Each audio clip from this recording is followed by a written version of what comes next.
So very good morning guys. भैया full करना है तो बेसिकली आज एंटी फिल्टर लगाना ही पड़ेगा मुझे लगता है DJI पे। All right guys, so hey guys, welcome back to another YouTube video. भाई साहब कुछ नहीं था आज, बस रात को पूरी रात सो नहीं पाया, नींद आ नहीं रही थी, प्लस कल थोड़ी सी आंधी तूफान आ गया था। और अपने जम्मू में पता ही है भाई, आज इलेक्शन का रिजल्ट भी है और अपने जम्मू में लाइट आज भी नहीं है।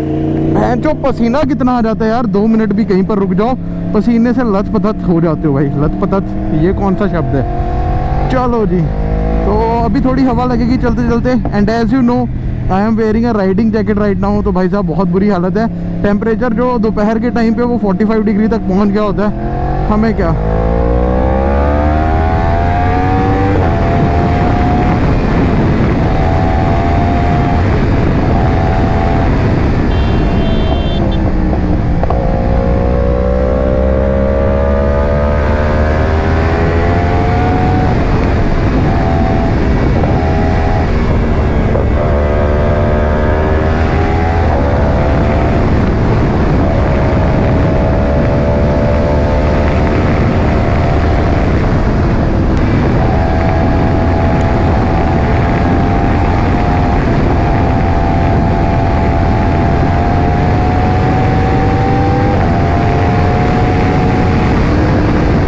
और भाई साहब गर्मी इतनी ज़्यादा है ना, हेलमेट के अंदर पसीनो पसीना हो चुका हूँ मैं। समझ नहीं पा रहा हूँ भाई क्या ही करूँ क्या नहीं। खैर कर भी क्या सकते हैं, बाइक तो चलानी है ना।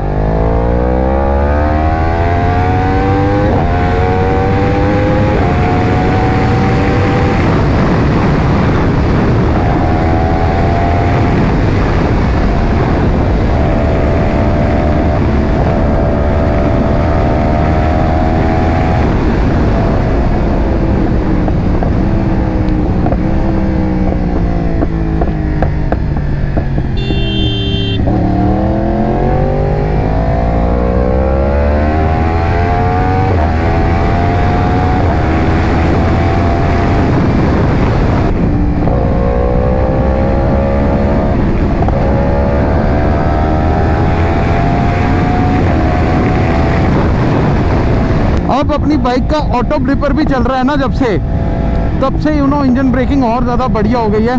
Now I have that feeling कि मुझे पता है भाई बाइक को स्लो कैसे करना है। So that's a very good thing.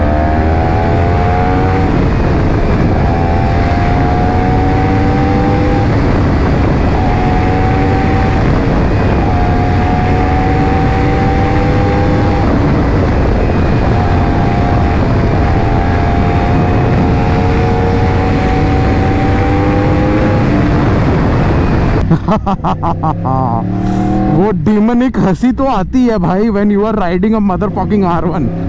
R1 is completely different machine. This is not something जो ये वो मशीन नहीं है भाई जो हर एक इनलाइन 4 की तरह आराम से चलती है। ये तो सीधा फील देती है भाई फ्लाइट्स का। आजकल ना इंस्टाग्राम पे मुझे ट्रोल करते रहते हैं लोग कि भाई साहब बाप का पैसा फ्लेक्स करते हो, wearing a shark helmet, getting an R1, ये वो फलाना ढिमकाना। इस R1 पे आज तक मैं EMI भर रहा हूँ। और EMI यार मुझे इस चीज़ की समझ नहीं आती। कुछ 18-20 साल के लौंडे आते हैं, KTM लेके कुछ भी, और वो पता है क्या बोलते हैं भाई कि यार ले ली सुपर बाइक EMI पे, ये वो। इट डजेंट मैटर ब्रो, ठीक है। अगर तुम्हारे ड्रीम्स हैं, प्रायोरिटीज हैं, तुम EMI पे उठाओ, कोई प्रॉब्लम नहीं है। 2 नंबर का पैसा मैं तो नहीं छाप रहा हूँ और ना ही मेरे पुश्तैनी बाप दादा छाप रहे हैं। अगर मैं ले सकता था तो मैंने R1 ले ली, ठीक है। अब दूसरी चीज मैं तुम्हें बताता हूँ, स्टॉप ट्रोलिंग एनीवन की भाई साहब ये EMI पे बाइक है, ये वो फलाना ढिमकाना। देखो अगर तुम्हारी प्रायोरिटी अगी, अगर तुम्हारा मन होगा उस चीज को लेने का, तो there is no other option. Okay, आपके पास बहुत ज्यादा पैसा है 2 नंबर का, तुम ले लो। और एक और चीज़ करना, अगर तुम्हें लगता है तुम्हें उतना ही घमंड है, एक बार अपने पापा के पास जाना, तुम्हारे पास जो भी गाड़ी है उनको पूछना पापा उस पर EMI कराई थी। अगर नहीं कराई होगी तो मे भी हो सकता है तुम अच्छे खासे वेल ऑफ थे फैमिली से, हम इतने वेल ऑफ नहीं थे, ठीक है। और दूसरी बात, अगर बाप ज़्यादा अमीर भी होते तो वो टाइकान भी लेके दे सकते थे, जैसे पोर्शे की टाइकन। आगे अपब्रिंगिंग कैसी होती है बच्चों की, उस पर डिपेंड करता है, ठीक है। कुछ लोग अभी भी हैं यहाँ पर जो ZX 10R उठा लेंगे भाई, पापा को कह के कुछ भी करके EMI पे ले ली। बट रिस्पॉन्सिबिलिटी कहाँ से लाओगे भाई? वो रिस्पॉन्सिबिलिटी होनी चाहिए, वरना पुणे में तो उन्होंने भी अपने बच्चे को पोर्शे टाइकान थमा दी थी और फिर आगे नतीजे देख लो। तो तुम्हारे पास उतना दिमाग होना चाहिए सालों कि उस चीज़ को हैंडल कर पाओ। अब ये चीज़ गाली देके इसलिए बोल रहा हूँ ताकि फिर से तुम किसी और के कमेंट सेक्शन में जाके ये ना बोलो कि EMI पे उठा लिया, बाप का पैसा बोल रहा है। आई एम लकी कि मेरे पापा ने मुझे ऐसा लाइफस्टाइल दिया। इट्स नॉट अ लाइफस्टाइल यार, इट्स अ चॉइस। उन्होंने मेरे को चॉइस दी कि सही okay you can pursue your dreams, जी तुझे जो करना है। And I am not talking about finances. जिस दिन तुम रियलिटी जानोगे उस दिन तुम्हें समझ आएगा। आई एम नॉट दैट गाय जो आपको डेली व्लॉग्स करके घर की चीज़ें दिखाता रहूँ, अदरवाइज आपको भी समझ आ जाएगा कि what kind of guy I am. Internationally culture में जो बाइकिंग रिलेटेड चीज़ें होती हैं उनके पीछे पड़ा हुआ है, सिनेमैटिक्स के पीछे पड़ा हुआ है। इट डजेंट मीन कि भाई साहब मैं गाँव से नहीं हो सकता। जहाँ मैं रहता हूँ I do each and everything. बीच बीच में हमारे यहाँ मक्की लगती है, गेहूँ लगती है, I do each and every stuff. तुम किसी भी यूट्यूबर को उठ के ना ये किंग बोल देते हो, ये बोल देते हो, भाई कुछ मत बोलो। इवन मैं खुद को कहता हूँ बहनचोद कुछ औकात नहीं होती है कि यूट्यूबर की, एक कंटेंट क्रिएटर की। He makes his content for his own benefits, ठीक है। और उसको तुम सिर पे मत चढ़ाया करो ज़्यादा, थोड़ा नॉर्मलाइज करो चीज़ों को। कमेंट सेक्शन में वॉर मत लगा दिया करो कि भाई वो हमारे पापा हैं, वो किंग है।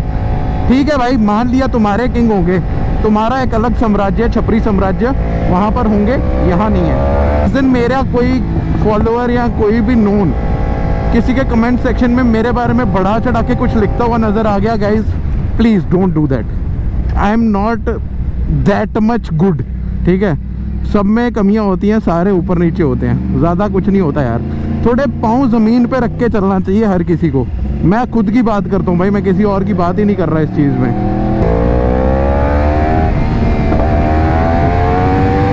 चीज़ बताता हूँ, मैंने बहुत बार UK07 राइडर के बारे में कुछ बोला होगा। एक चीज़ बताता हूँ तुम्हें, 2018-19 में उस बंदे का भी कंटेंट जाके देखना। मे बी दैट टाइम वो इरफान जुनेजो को काफ़ी ज़्यादा देखता होगा, बट वो कहीं ना कहीं ट्राई करता था यार सिनेमैटिक्स वगैरह सब कुछ शूट करने का।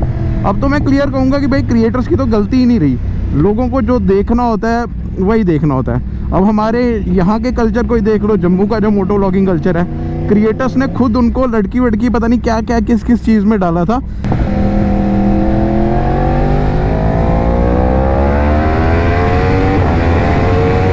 तुम्हारे माँ बाप ने हो सकता है तुम्हें थोड़ी छूट दी हो, बट इट डजेंट मीन कि तुम उसको गलत यूटिलाइज करो। थोड़ा सा ध्यान दो भाई, किसी की भी फैमिलीज होती है रोड पे, बाकियों का भी ध्यान रखो, खुद का भी ध्यान रखो। भाई साहब सुबह सुबह का टाइम ही ऐसा हो गया है जैसे मान लो तवे पे फ्राई हो रहा हो बंदा।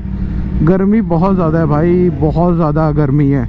आजकल तुम सुपर बाइक लेके निकलोगे ना, जो टैंक का एरिया होता है स्पेशली R1 जैसी बाइक पे, तो अभी देख पा रहे होगे यहाँ पर टैंक है, ठीक है, और इसके ऊपर पेट टच होता है भाई। गर्मी में बाइक के नीचे से भी हीट निकलती है इंजन से, वो भी टैंक को गर्म करती है, ऊपर से सूर्य देवता जी भी गर्म करते हैं। तो भाई साहब बीच में तो तुम्हारा अंडा फ्राई बनना जायज़ है, तो थोड़ा सा ध्यान रखो भाई। सुपर बाइक नहीं चलती गर्मी में। अब मेरे ख्याल से मुझे भी फटाफट घर भाग जाना चाहिए, इससे ज़्यादा और मैनेज नहीं कर पाऊँगा मैं।